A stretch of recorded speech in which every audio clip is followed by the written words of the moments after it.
Hello दोस्तों, इस video को शुरू करने से पहले दोस्तों मेरी तबीयत थोड़ी सी खराब है। अगर वॉइस आप लोगों को थोड़ी बहुत चेंज लगे तो प्लीज एडजस्ट कर लेना। तो जैसा कि अब तक के एपिसोड में हमने देखा था कि वांगलिंग थंडरपूल में कल्टीवेशन प्रैक्टिस कर रहा था, तभी अचानक वहाँ पर एक लड़का शेनगोंग आ गया, क्योंकि वांगलिंग की बॉडी से थर्ड स्टेप का ऑरा महसूस करके काफी ज्यादा घबरा गया था और उसे समझ आ गया कि वांगलिंग बहुत ही ज्यादा ताकतवर है। इसलिए वो शपथ लेते हुए वांगलिंग को अपना मास्टर बना लेता है। इवन कि उसने वांगलिंग को अपनी ओरिजिनल सोल का एक भी दे दिया था, यानी कि वो वांगलिंग के साथ हमेशा वफादार रहेगा। इस बार वहाँ पर एक और लड़का जेन कोंगली भी आ गया था, क्योंकि वांगलिंग को देखकर कहता है कि ये तो एक असेंडेंट लेवल का कल्टीवेटर है, और वो शेनगोंग के साथ फाइट करने लगा, जिस फाइट में शेनगोंग हार रहा था। इस दौरान शेनगोंग की कमजोरी वांगलिंग देख लेता है और वांगलिंग ने वो शेनगोंग को बता दी। इस कमजोरी को ठीक करने के बाद शेनगोंग और भी ज्यादा ताकतवर हो गया था, जबकि जेन कोंगली काफी ज्यादा शौक हो जाता है। इसलिए वो वांगलिंग से माफी मांगते हुए वहाँ से चला गया। दूसरी तरफ शेनगोंग वांगलिंग को बताता है कि सेलेस्टियल थंडर रेल्म 30 साल बाद ओपन होने वाला है। इससे पहले वो थंडर सेलेस्टियल हॉल जा रहा था। वांगलिंग उससे कहता है कि तुम अकेले जाओ, क्योंकि मुझे कुछ जरूरी काम पूरे करने हैं, और वो वहीं रुककर थंडर एनर्जी को अपने ओरिजिनल सोल के अंदर एब्सॉर्ब करने लगा। इसके बाद लास्ट में शेनगोंग की दी हुई स्टार मैप का इस्तेमाल करते हुए वांगलिंग एक प्लेनेट को ढूंढने की कोशिश करता है, जहां पर बैठकर वांगलिंग कल्टीवेशन कर सके। अब आगे तो नेक्स्ट एपिसोड की शुरुआत में हम देखेंगे कि वांगलिंग स्टार मैप इस्तेमाल करते हुए अल-हेवन स्टार सिस्टम के उस रीजन में आ गया था। यहाँ पर प्लैनेट्स का एक छोटा सा गुच्छा जरूर है, लेकिन उन प्लैनेट्स की एनर्जी इतनी ज्यादा हाई नहीं थी वहाँ पर ज्यादा पावरफुल कल्टीवेटर्स आने की कोशिश करे। इसलिए वहाँ पर मौजूद जो प्लैनेट्स थे वो ज्यादातर तो बंजर है, जबकि कुछ थोड़े बहुत प्लैनेट ऐसे भी है जिन पर मोर्टल या फिर थोड़े से कम पावरफुल कल्टीवेटर रहते थे। जिन्हें देखकर वांगलिंग अपने मन में सोचने लगा, ये जगह मेरे लिए बिल्कुल परफेक्ट होगी, क्योंकि यहाँ पर मुझे कोई भी ढूंढते हुए नहीं आएगा। यही सोचते हुए वांगलिंग अपने थंडर बीस्ट पर सवार होते वहाँ पर मौजूद एक किंगलिंग प्लेनेट की तरफ बढ़ने लगा। यहाँ रास्ते में चलते हुए वांगलिंग अपने मन में कह रहा था कि मुझे दो जरूरी काम है जो कि पूरे करने हैं। इनमें से पहले तो ये था कि वांगलिंग इस जो थर्ड स्टेप कल्टीवेशन की एक झलक देखी थी, वो उसकी एबिलिटीज को अपनी डिवाइन एबिलिटीज के अंदर मर्ज करते, ताकि वांगलिंग की डिवाइन एबिलिटीज और जरा ताकतवर हो सके और वो बिला वजह यहाँ वहाँ भटकता ना रहे। फिर दूसरा काम ये था कि वांगलिंग की जो अंडरवर्ल्ड रिवर डाउ है उसके अंदर अभी कोई सोल मौजूद नहीं थी। इसकी सोल बनाने के लिए वांगलिंग को बहुत सारा वास्ट रिसेंटमेंट एनर्जी चाहिए, और वो वांगलिंग वहीं से कलेक्ट करेगा। वांगलिंग आगे की तरफ बढ़ते हुए यही सब सोच रहा था कि थंडर सेलेस्टियल रेल्म को ओपन होने में सिर्फ 20 साल बचे हैं। यहाँ वांगलिंग जब ये सब सोच ही रहा था, तभी अचानक उसके स्टोरेज बैग के अंदर से यहाँ पर लिन जुआन की हंसी की आवाजें आना शुरू हो गई। जैसे मास्टर जावी ने जो एक वरदान दिया था सोर्ड स्पिरिट का, आखिरकार वो इसमें कामयाब हो चुका है, और ब्रेक थ्रू की वजह से वो खुश होते हुए कह रहा था कि अब मेरी ताकत बहुत ज्यादा इंक्रीज हो गई। अब ये ग्रैंडपा लिन जुआन, लिटिल वांगलिंग तुमसे काफी ज्यादा ताकतवर हो चुका है, क्योंकि अब मैं एक ट्रू स्पिरिट सोर्ड बन चुका हूँ। अब बस मुझे सिर्फ एक बार बाहर आने दो। लिटिल वांगलिंग, चलो जल्दी से मेरी बात मानो। वांगलिंग उसकी दूसरी तरफ बातें सुनते हुए फिर से अपनी फिंगर टेक्निक का इस्तेमाल करके यहाँ लिन जुआन को सील कर देता है, क्योंकि फिलहाल वांगलिंग के पास उस पर जाया करने के लिए टाइम नहीं था। लिन जुआन तो अभी भी चिल्ला रहा था कि वांगलिंग ये सब यहीं पर खत्म नहीं हुआ। दूसरी तरफ हम देखते हैं कि वांगलिंग आगे की तरफ बढ़ता बढ़ता प्लेनेट किंगलिंग के सामने आ गया। तो प्लेनेट किंगलिंग कुछ प्लेनेट सुजाकू की तरह लग रहा है। वांगलिंग भी इस बात को सेंस कर पा रहा था। वो पूरे के पूरे प्लेनेट को स्कैन करता है, जहाँ उसे जानने को मिला कि इस प्लेनेट पर ज्यादातर तो मॉर्टल इंसान है, और कुछ जो गिने चुने कल्टीवेटर है उनमें से सबसे ज्यादा पावरफुल नेंशियन सोल लेवल का है, यानी कि इस पूरे प्लेनेट पर कोई भी सोल फॉर्मेशन लेवल का कल्टीवेटर नहीं है, क्योंकि वांगलिंग को चाहिए था। इसलिए वांगलिंग फौरन से आगे की तरफ बढ़ गया। इसके बाद सीन शिफ्ट होकर यहाँ एक बूढ़े आदमी पर आ गया, कि मरने के बहुत ज्यादा करीब है। उसका बेटा उसे हैंगयून पीक की तरफ धीरे धीरे लेकर जा रहा था, जहाँ पर हमें जानने को मिलता है ये तो जेंग फैमिली का हेड है। उनका नाम जेंग जिंगहाई है, और ये नेंशियन सोल लेवल की पीक पर पहुंच चुके थे। साथ ही जो इनके पास मौजूद लड़का है वो इनका बेटा है, जिसका नाम है जेंग यान। वो नेंशियन सोल के अर्ली स्टेज का कल्टीवेटर है। मास्टर जेंग जिनहाई यहाँ पर अपनी आखिरी सांसें लेते हुए अपने बेटे से कह रहे थे कि बेशक हमारी जेंग फैमिली पूरी के पूरी प्लेनेट सबसे ताकतवर फैमिली है, मैंने 100 साल यहाँ पर शांत से जिए हैं, लेकिन फिर भी हेवन ने कभी भी हमारी फैमिली को सोल फॉर्मेशन लेवल का कल्टीवेटर नहीं दिया। इसी बात का उन्हें सबसे ज्यादा अफसोस था। वो अपने बेटे के साथ आज के दिन हैंगयून पीक इसलिए आए हैं, क्योंकि यहाँ पर जेंग फैमिली का जो भी पावरफुल कल्टीवेटर मर जाए उसे हैंगयून पीक पर दफना दिया जाता है। इसी तरह मास्टर जेंग जिंगहाई के पास भी बस सिर्फ 1 साल था, और वो आखिरी साल को इस हैंगयून पीक पर गुजारना चाहते थे। फिर जैसे ही वो ऊपर की तरफ पहुंचे, तभी अचानक उन्हें अपने सामने एक कल्टीवेटर दिखाई दिया, जिसे देखकर तो मास्टर जेंग जिंगहाई शॉक हो गए। वो अपने मन में सोचने लगे कि मैंने पूरे के पूरे हैंगयून पीक को स्कैन किया था, यहाँ पर मुझे किसी का भी ऑरा सेंस नहीं हुआ, और ये आदमी है कौन, क्योंकि इस आदमी को तो आंखों से देखकर भी मैं देख नहीं पा रहा। वो भी इसी कश्मकश में पड़ा हुआ था। दूसरी तरफ वांगलिंग कहता है ये जगह काफी अच्छी है, तुम इस जगह को दफनाने के लिए इस्तेमाल करते हो, क्योंकि वहाँ पर डेथ एनर्जी काफी ज्यादा थी। ये देखकर वांगलिंग फुनस से अपनी पावर्स का इस्तेमाल करके चारों तरफ लाइफ एनर्जी फैला देता है। हैंगयून पीक पर लाइफ एनर्जी फैलने की वजह से डेथ एनर्जी खत्म हो गई।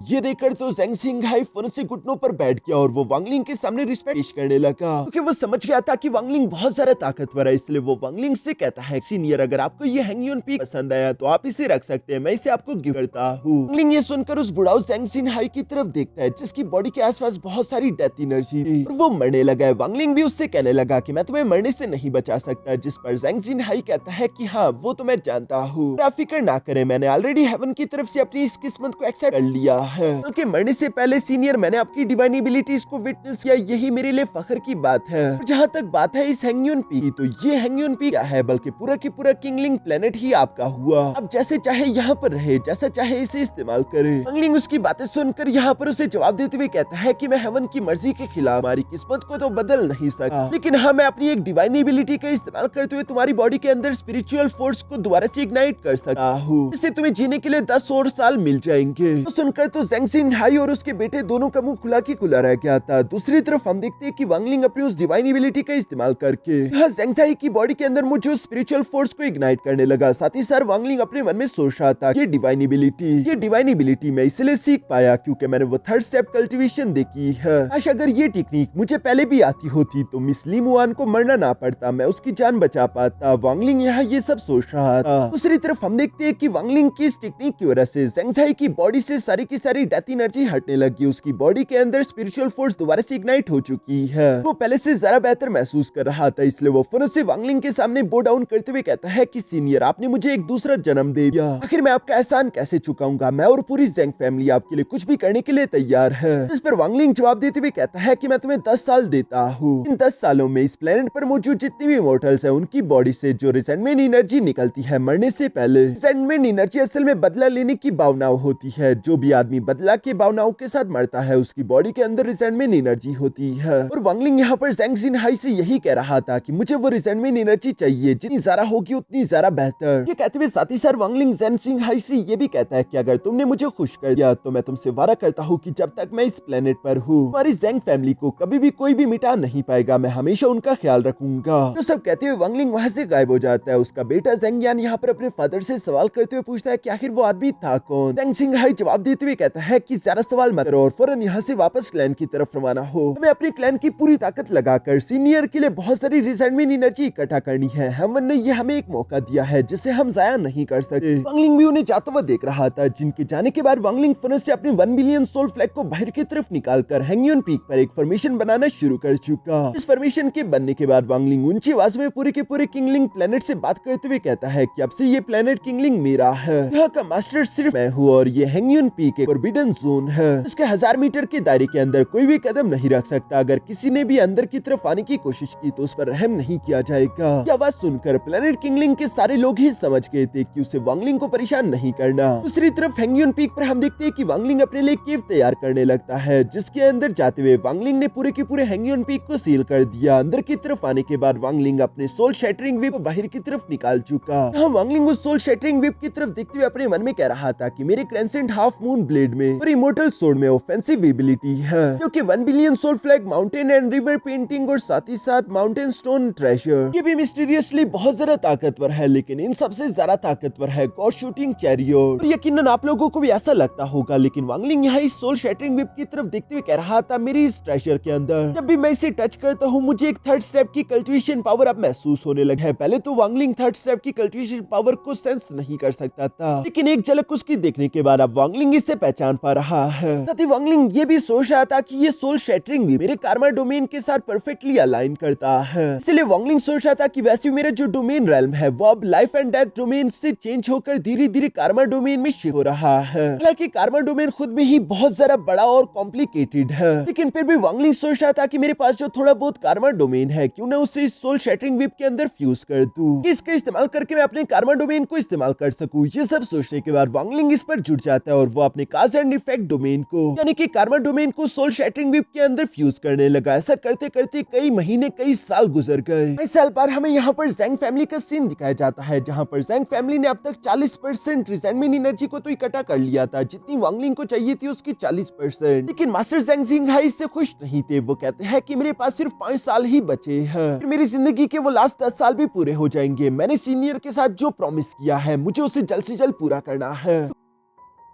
कि ये हमारी ज़ैंग फैमिली की फ्यूचर का सवाल है। इसलिए वो अपने क्लैन के लोगों से कहने लगा कि दिन रात मेहनत करो और बाकी की सारी रिजेंटमेंट एनर्जी को पहले से भी ज्यादा तेज रफ्तार से इकट्ठा करना शुरू करो। तो सुनकर ज़ैंग फैमिली के सारे मेंबर ओबीडिएंटली इस ऑर्डर को मानते हुए फौरन से चारों तरफ फैल गए थे। जिनमें कुछ ज़ैंग फैमिली के एल्डर्स ने बेशक बगावत भी करने की कोशिश की थी, उसके बारे में हम लोगों को अगले सीन में बताया जाता है। यहाँ पर हम देखते हैं कि 2 नॉर्मल मॉर्टल इंसान गलती से यहाँ हैंगयून पीक के फॉरबिडन जोन में आ चुके थे। उन दोनों को वहाँ पर मुझे उन मिस्ट एनर्जी को देखकर बहुत ज्यादा डर लग रहा था, हम दोनों मारे ना जाए। इस पर दूसरा कहता है कि फिक्र ना करो, ये माउंटेन मिस्ट होगी, क्योंकि किसी ने भी उस सीनियर को नहीं देखा जिसके बारे में सब लोग बात करते हैं। लेकिन दूसरी तरफ वो दूसरा कल्टिवेटर कहता है कि नहीं, ये सच नहीं है। ऐसे कुछ सालों पहले ज़ैंग फैमिली के कुछ एल्डर्स जो कि एंशिएंट सोल लेवल के कल्टिवेटर थे, उन्होंने उस सीनियर के खिलाफ जाने की कोशिश की और वो जबरदस्ती फॉरबिडन जोन में एंटर हो गए, ये कहते हुए कि आखिर वो बंदा होता कौन है इस पूरे किंगलिन प्लेनेट को लेने वाला। लेकिन अगले लम्हे उन लोगों की लाशें ही बाहर आई और सिर्फ एक ही झटके में उस सीनियर ने उन तीनों एंशिएंट सोल लेवल के कल्टिवेटर्स को जान से मार डाला था। जबकि हम दोनों तो है ही मामूली मॉर्टल इंसान, हम दोनों का आखिर क्या ही बचेगा, ये सब कहते वो दोनों डर रहे थे। ये अचानक वहाँ पर एक स्पिरिचुअल स्नेक शैडो तीसी के साथ आते उनके ऊपर से गुजर गई। देखकर ऐसा लग रहा था जैसे कि ये दोनों मॉर्टल इंसान मारे जाएंगे। फिर अगले लम्हे जब उनकी आंखें खुली तो वो फॉरबिडन जोन से बाहर आ चुके थे, बिल्कुल सही सलामत, क्योंकि वांगलिंग इतना भी बुरा नहीं, वो बिला वजह मासूमों की जान नहीं लेता। इसलिए वो दोनों मॉर्टल इंसान यहाँ पर वांगलिंग का शुक्रिया अदा करते हुए कह रहे थे कि सीनियर, हम पर रहम दिखाने का आपका बहुत बहुत शुक्रिया। इसके बाद सीन शिफ्ट होकर वापस से वांगलिंग पर आ गया, जहाँ पर हम देखते हैं कि पूरे 5 साल की मेहनत के बाद आखिरकार हम देखते हैं कि वांगलिंग का कार्मा डोमेन सोल शैटरिंग विप के अंदर फ्यूज होने लगा, जो देखकर वांगलिंग खुश होते हुए कहता है ये तो मेरी उम्मीद से भी ज्यादा अच्छी तरीके से फ्यूज हो रहा है। इसकी वजह से उस सोल शैटरिंग विप की पावर भी कई गुना ज्यादा बढ़ चुकी थी। साथ ही साथ वांगलिंग कहने लगा कि अब चूंकि इसके अंदर कार्मा डोमेन है तो मैं इसे कार्मा विप कहकर पुकारूंगा, और वांगलिंग इस कार्मा विप का इस्तेमाल करते हुए अपनी कार्मा डोमेन की पावर्स को कंट्रोल कर सकता है। वांगलिंग खुश होते हुए ये कह ही रहा था, तभी अचानक उससे लिन सुआन की एरोगेंटली आवाज सुनाई दी है, जो कि अंदर से वांगलिंग को टोंट मारते हुए कह रहा था, वांगलिंग मेरे बच्चे, इस विप के साथ खेलना बंद करो और अपने इस ग्रैंडपा लिन सुआन को बाहर आने दो, ताकि मैं तुम्हें असली एंशिएंट सोर्ड इंटेंट की ताकत दिखा सकूं। असल में लिन सुआन भी एक एंशिएंट सोर्ड स्पिरिट बन चुका है, जिसकी वजह से उसकी ताकत काफी ज्यादा इंक्रीज हो चुकी है। अब तो उसे लग रहा था कि वो आसानी के साथ वांगलिंग को हरा देगा, बल्कि उल्टा वांगलिंग ही अब उसका नौकर होना चाहिए, बल्कि वो सिर्फ मास्टर होगा। वांगलिंग उसकी ये सारी बातें सुनकर आखिरकार यहाँ लिन सुआन को बाहर की तरफ निकाल लेता है, जहाँ पर लिन सुआन खुश होते हुए कह रहा था कि तुमने कर दी ना गलती, अब लिटिल वांगलिंग मैं वो पुराना वाला लिन सुआन नहीं रहा। तो कहते हुए लिन सुआन धीरे धीरे करके खुद को एंशिएंट सोर्ड स्पिरिट में कन्वर्ट कर देता है, और इससे पहले कि वो वांगलिंग पर आगे बढ़कर हमला कर पाता, तभी अचानक वांगलिंग ने उसी कार्मा विप का इस्तेमाल करते हुए लिन सुआन पर हमला कर दिया, जिस अटैक के साथ ही अचानक लिन सुआन के आसपास एक ब्लैक कलर का डोमेन बन जाता है, जिस डोमेन में दूर दूर तक कुछ भी नहीं था। लिन सुआन यहाँ पर हैरान होते हुए कह रहा था कि आखिर ये कैसी जगह है। वांगलिंग उसे जवाब देते हुए कहता है कि इस दुनिया में कोई भी ऐसी जगह नहीं जो कि कार्मा से बच पाए। कार्मा हर जगह है, तुम जो भी करोगे उससे ही काटोगे, हर कॉज का इफेक्ट होता है। जो सब कहती वांगलिंग की कर्मा वेपी यहाँ लिन सुआन की सोल के आसपास घूमते उसे फौरन से जकड़ लेती है। इसकी वजह से लिन सुआन की सोल धीरे धीरे करके जलते हुए गायब हो रही थी। इसलिए लिन सुआन यहाँ पर घबराते हुए कहता है कि मास्टर प्लीज मुझे माफ कर दो, मुझसे गलती हो गई, मेरी सोल खत्म हो रही है, प्लीज मुझे जाने दो, मुझ पर रहम करो। इस पर वांगलिंग उसे जवाब देते हुए कहता है कि तुम्हें ये एंशिएंट सोर्ड इंटेंट वाली पावर मेरी वजह से मिली है, फिर भी तुम मेरे सामने इस तरह से उछल रहे हो। जो सुनकर लिन सुआन रोते हुए कहता है कि मास्टर मैं तो मजाक कर रहा था, प्लीज मुझे माफ कर दो, मुझसे गलती हो गई, मैं ये सब अच्छे से जानता हूँ। अगर उस दिन आपने मुझे अपना डेविल ना बनाया होता तो क्या मैं यहाँ पर मौजूद भी होता? यानी कि मेरे कहने का मतलब ये है कि आप मेरे मास्टर बने,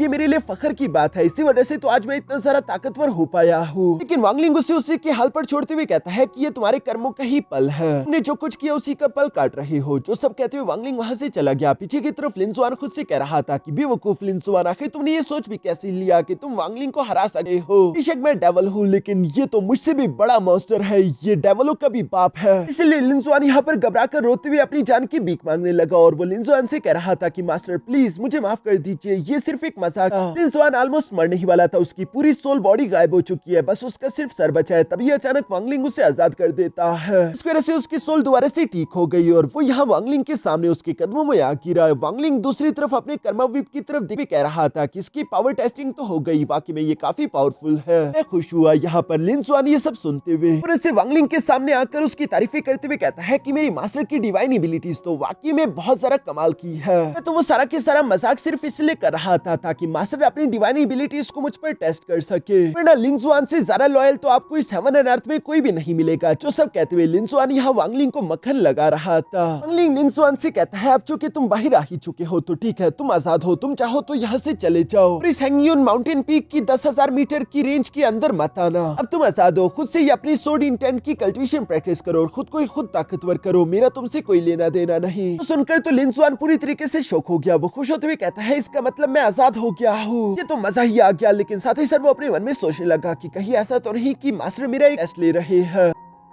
मैं उनके साथ लॉयल हूँ या नहीं। इसलिए वो फौरन से घुटनों की बल आते हुए वांगलिंग के सामने यहाँ पर रोते हुए कहता है कि मास्टर आप आखिर मेरे साथ ऐसा कैसे कर सके हैं, प्लीज आप मुझे खुद से अलग ना करें, मैं आपके साथ ही रहना चाहता हूँ, मैं हमेशा आपके साथ रहूंगा, कि सिर्फ आपके साथ रहकर ही मैं अच्छा फील कर पाता हूँ और मैं महफूज रहता हूँ। वांगलिंग भी उसकी बातें सुनकर उससे झपट्टा मार के पीछे की तरफ पटकते हुए कहता है कि अच्छा ठीक है, जैसे तुम्हारी ख्वाहिश। यहाँ पीछे आकर लिन जुआन मुस्कुराते हुए कह रहा था कि मुझे तो पूरा यकीन था कि ये एक टेस्ट था। साथ ही साथ वो अपने मन में ये भी सोचता था कि कहीं ऐसा तो नहीं कि मैंने खुद ही अपने पैरों पर कुल्हाड़ी मार दी, ये कोई टेस्ट नहीं था, ज्यादा पॉसिबिलिटी तो टेस्ट ही है क्योंकि वांगलिंग इतना भी सीधा सारा नहीं। यही सब लिन जुआन सोच रहा था। दूसरी तरफ हम देखते हैं कि वांगलिंग फौरन अपने पास से थंडर थोट, थंडर बीस्ट और साथ ही साथ मॉस्किटो बीस्ट को बाहर निकाल लेता है। यहाँ थंडर बीस्ट और थंडर थोट तो एक दूसरे को देखते साथ ही एक दूसरे पर हमला करने के लिए तैयार हो गए थे, क्योंकि पावरफुल बीस्ट हमेशा ऐसा ही करते हैं, वो अपनी टेरिटरी में किसी दूसरे पावरफुल बीस्ट को रहने नहीं देते। इन दोनों की तबाही की लपेट में यह लिन जुआन भी आ गया था। तभी अचानक वांगलिंग कहता है कि जिसने भी यहाँ पर हंगामा मचाया उसे अगले 100 साल तक की पनिशमेंट मिलेगी। ये सुनकर तो सारे के सारे बीस्ट फौरन से शांत हो गए। तो देखकर तो लिन जुआन अपने मन में कह रहा था कि कहना तो पड़ेगा कि मास्टर की बीस्ट के मामले में किस्मत काफी अच्छी है, क्योंकि उन्हें इतने पावरफुल और खतरनाक बीस्ट क्रीचर्स मिले। इसके बाद वांगलिंग सोचने लगा कि मुझे इसी किंगलिंग प्लेनेट पर अपना कल्टिवेशन लेवल भी ब्रेक थ्रू करना होगा। जिसके बाद हम देखते हैं कि इसी तरह करते करते 5 साल और गुजर गए थे और आखिरकार 10 साल बाद हम देखते हैं कि मास्टर ज़ेंग जिनहाई, जिन्होंने वांगलिंग के साथ किए हुए अपने प्रॉमिस को पूरा कर लिया था और वो वांगलिंग के लिए बहुत सारी रिजेंटमेंट एनर्जी ले आए थे। स्टोरेज बैग को लेकर वांगलिंग दूसरी तरफ अपने पास से एक पिल निकालकर यहाँ ज़ेंग जिनहाई को दे देता है और वो ज़ेंग जिनहाई से कहता है ये पिल अपने बेटे को खिला दो, यानी कि ज़ेंग यान को। ज़ेंग यान का टैलेंट अच्छा है और इस पिल के साथ वो यकीनन सोल फॉर्मेशन लेवल में पहुंच जाएगा, जो कि ज़ेंग फैमिली की हिस्ट्री में कभी भी नहीं हुआ था। इसलिए ज़ेंग जिनहाई तो ये सुनकर बहुत ज्यादा खुश हो जाता है, क्योंकि ये उनकी फैमिली के लिए एक बहुत बड़ा ट्रेजर था। अब उनकी फैमिली में सोल फॉर्मेशन लेवल का कल्टीवेटर होगा। इसलिए ज़ेंग जिनहाई और ज़ेंग यान दोनों ही वांगलिंग का शुक्रिया अदा कर रहे थे। दूसरी तरफ हम देखते हैं कि वांगलिंग अपने केव के अंदर बैठकर कल्टीवेशन कर रहा था। ज़ेंग जिनहाई तो गुजर गया। उसके बाद ज़ेंग फैमिली के हेड की पोजीशन उसके बेटे यानी कि ज़ेंग यान ने संभाली और साथ ही साथ वांगलिंग ने ज़ेंग फैमिली को एसेंशियल फ्रूट्स भी दिए थे कि इन्हें उगाना शुरू कर दो, जिन्हें ज़ेंग फैमिली उसके लिए उगा रही थी। क्योंकि दूसरी तरफ हम देखते हैं कि वांगलिंग को जितनी भी रिजेंटमेंट एनर्जी मिली थी वो उन सारी की सारी रिजेंटमेंट एनर्जी को अपने अंडरवर्ल्ड रिवर डाउ के अंदर एब्सॉर्ब करने लगा, जो करके वांगलिंग भी महसूस करता है कि ऐसा करने की वजह से उसके अंडरवर्ल्ड रिवर डाउ की थोड़ी बहुत करके सोल बनना शुरू हो चुकी है, तो करके वांगलिंग बहुत ज्यादा खुश था। इसके अलावा वांगलिंग की जितनी भी डिवाइन एबिलिटी थी जैसे कि निर्वाणा फिंगर, डिमोनिक फिंगर या फिर अंडरवर्ल्ड रिवर फिंगर, वो अपनी डिवाइन एबिलिटीज को भी यहाँ पर धीरे धीरे करके इंप्रूव कर रहा था। बेशक वो इंप्रूवमेंट छोटे मोटे थे, लेकिन उनकी वजह से ये डिवाइन एबिलिटीज पहले से भी कई गुना ज्यादा खतरनाक हो जाती है और वांगलिंग ये इंप्रूवमेंट सिर्फ इसलिए कर पा रहा है क्योंकि वांगलिंग को थर्ड स्टेप कल्टीवेशन की थोड़ी बहुत अंडरस्टैंडिंग हो चुकी है। इवन किसी अंडरस्टैंडिंग की वजह से वांगलिंग को एहसास तक नहीं हुआ कि कब उसका लाइफ एंड डोमेन भी एसेंडेंट की ग्रेट परफेक्शन स्टेज पर पहुंच चुका है। तो सब जानकर वांगलिंग और भी जरा खुश हो गया था। इसके बाद वांगलिंग अपने लाइफ एंड डोमेन को एब्सॉर्ब करने के बाद वहां पर बहुत सारे सेलेस्टियल जेड क्रिस्टल निकाल लेता है कि वांगलिंग को अपना लेवल भी तो ब्रेक थ्रू करना था। वो एसेंडेंट के लेट स्टेज पर है और उसे एसेंडेंट के ग्रेट परफेक्शन स्टेज पर पहुंचना था। इसके लिए वांगलिंग ने इमोर्टल वाइन के 2 कतरे भी पी लिए थे और वो सारे के सारे सेलेस्टियल जेड क्रिस्टल्स की एनर्जी का इस्तेमाल करते हुए कल्टीवेशन करना शुरू कर देता है। यहाँ 1 साल 8 महीनों बाद हम देखते कि वांगलिंग का लाइफ एंड डोमेन अपने परफेक्शन पर पहुंच चुका था, यानी कि वो कंप्लीट हो चुका है। साथ ही साथ वांगलिंग की कल्टीवेशन भी अपग्रेड हो चुकी है और वो भी एसेंडेंट के ग्रेट परफेक्शन स्टेज पर पहुंच चुका है। वांगलिंग अपने लेवल को ब्रेक थ्रू करके खुश होते हुए कह रहा था कि आखिरकार मेरे 1000 साल की कल्टीवेशन के साथ मैंने फर्स्ट स्टेप कल्टीवेशन की आखिरी हद को टच कर लिया है। अब इसके बाद सेकंड स्टेप कल्टीवेशन की शुरुआत हो रही है। वांगलिंग याद करता है कि कैसे कमजोरी से लेकर इस फर्स्ट स्टेप की कल्टीवेशन की आखिरी हद तक पहुंचने के लिए उसने कितनी मेहनत की। और ज़ू क्यूज़ी, जो कि वांगलिंग को एक टाइम पर बहुत ज्यादा ताकतवर लगता था, वो वांगलिंग के सामने कुछ भी नहीं है। वांगलिंग उससे भी कई सारा आगे बढ़ चुका है। ये सारी चीजें वांगलिंग खड़े होकर सोच रहा था। साथ ही साथ वो अपने मन में कहता है कि थंडर सेलेस्टियल रेल्म के ओपन होने में अब बस सिर्फ 3 महीने बचे हैं। इसका मतलब कि वांगलिंग को इस किंगलिंग प्लेनेट पर पूरे 20 साल गुजर चुके थे। इसलिए इसके बाद हम देखते हैं कि वांगलिंग किंगलिंग प्लेनेट से बाहर की तरफ रवाना हो गया, जहाँ 15 दिन बाद वांगलिंग अपने थंडर बीस्ट पर सवार होते हुए कहीं जा रहा था और वो अपने मन में कहने लगा,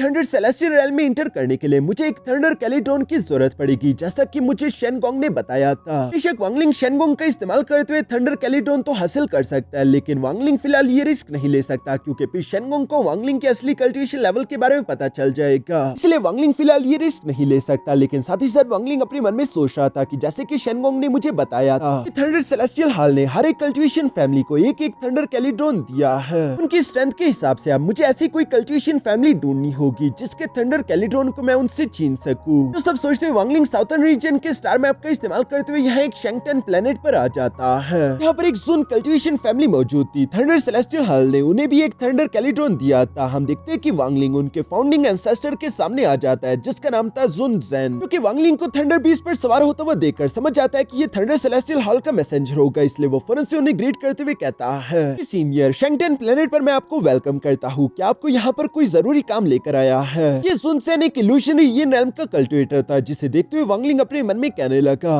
शेनगोंग की इंफॉर्मेशन में मुझे ये बात मालूम नहीं थी। ये बंदा इल्यूशनरी यिन रेल्म का कल्टिवेटर है। इसकी ताकत वांगलिंग से भी ज्यादा है, लेकिन फिर भी वांगलिंग उससे कहता है कि मैं यहाँ पर आया हूँ तुम्हारा थंडर कैलिड्रोन लेने के लिए। वांगलिंग की ये बात सुनकर तो जुन ज़ेन और वहाँ पर मौजूद जुन फैमिली पूरी तरीके से शॉक हो गई थी। जुन ज़ेन तो अपने थंडर कैलिड्रोन की तरफ देखने के बाद जोर जोर से इवल्स की तरह हंसने लगा और वो हंसते हुए कहता है, मैं कुछ अर्से पहले थंडर सेलेस्टियल हॉल गया था, जहाँ पर मुझे जाने को मिला कि एक बहरूपिया है। वो बहरूपिया सब लोगों के सामने खुद को थंडर सेलेस्टियल हॉल का मैसेंजर बनाता है। पहले तो मुझे ये सब सही नहीं लगा, लेकिन अब तुम्हें देखकर मैं समझ चुका हूँ कि तुम ही वो बहरूपिया हो, क्योंकि थंडर सेलेस्टियल हॉल के हर एक मैसेंजर को ही थंडर कैलिड्रोन दिया जाता है। यहाँ पर जुन ज़ेन की ये कहते साथ ही हमारा ये एपिसोड यहीं पर खत्म हो गया।